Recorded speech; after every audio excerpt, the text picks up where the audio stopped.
Good evening, everyone. And first of all, I want to say what an honor it is to be able to speak to you tonight representing the Canadian pulse industry, but also the board of directors of CSILS, the International Pulse Organization. And I want to pick up on some of the themes that Hakan has talked about and the tremendous opportunity that we have as a pulse industry to use International Year of Pulses to take our industry to a place that it hasn't been yet.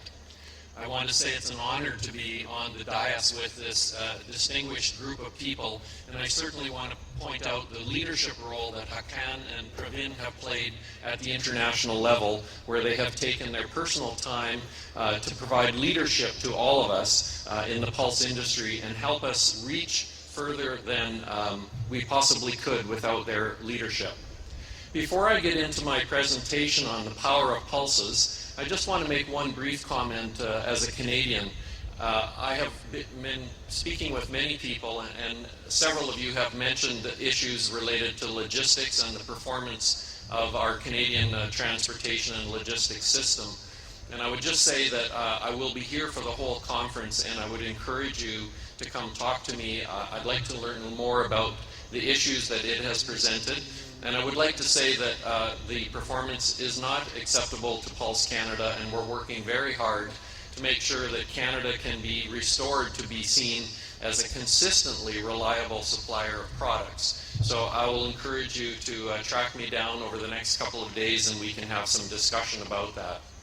But I am really excited to talk to you about the power of pulses. Many of us are going to spend the next 2 days talking about production, the size of India's crop, logistics issues from markets all over the world here. And we often first think of ourselves as pulse traders, processors, and ourselves as being healthcare providers, that we have an opportunity to position pulses and use the power of pulses to create new demand for pulse products. And there has never been a better time than right now to talk about the power of pulses.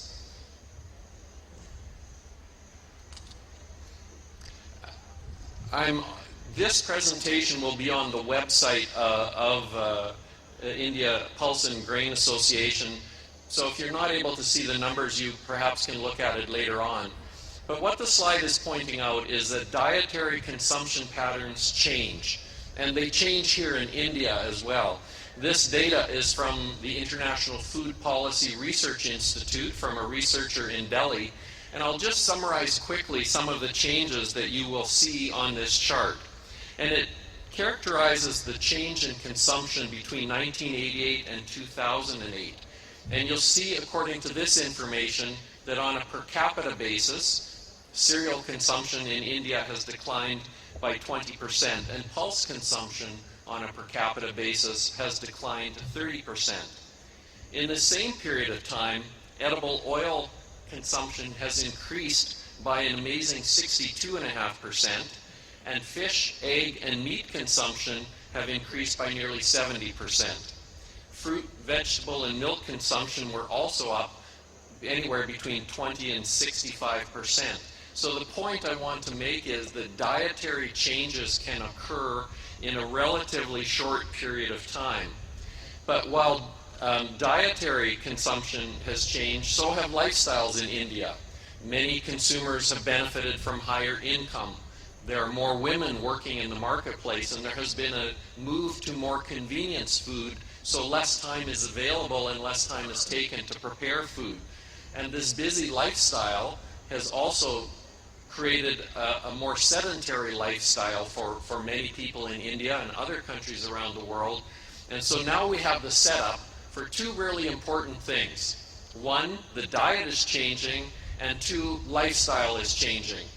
And these two changes have the unintended consequence of changes to health. This is where pulses present the opportunity, but first let's talk about what that challenge is. These are projections that are put forward by the World Health Organization, and they're intended to get your attention because they give us reason to focus on health and nutrition as outcomes for the pulse industry. It's forecast that India will see an increase in the loss of productive life lost to cardiovascular disease by 95% in the period from 2000 to the year 2030. Obesity is forecast to increase from 9% to 24%, and diabetes, one of the most difficult diseases that you can imagine, is forecast to increase from just around 32 million people in India to nearly 80 million people with diabetes by the year 2030. India currently, I'm showing some numbers now that take a look at some of the health indicators for non-communicable diseases like cardiovascular disease and for diabetes. And if anybody's keeping score, India is doing quite well in the terms of number of people who are overweight at about 11% of the population. In North America, we have a much greater problem with being overweight and obese. In the United States, 71% are overweight, and in China, 25%. When it comes to obesity, just 2% of Indians are considered to be obese, with 1/3 of the population in the United States and about 6% in China. But the following indicators show that while India doesn't have the same weight issue that the rest of the world does, the indicators of heart disease and diabetes are significant and are not that much different than parts of the world where obesity is a huge problem. So this is saying what the problem is today, and we've already shown you the forecast that these problems are only going to get bigger. The opportunity for the pulse industry then is to position ourselves as a solution provider to emerging health issues in India, but these are the same health issues that are faced in the Middle East, North America, and around the world.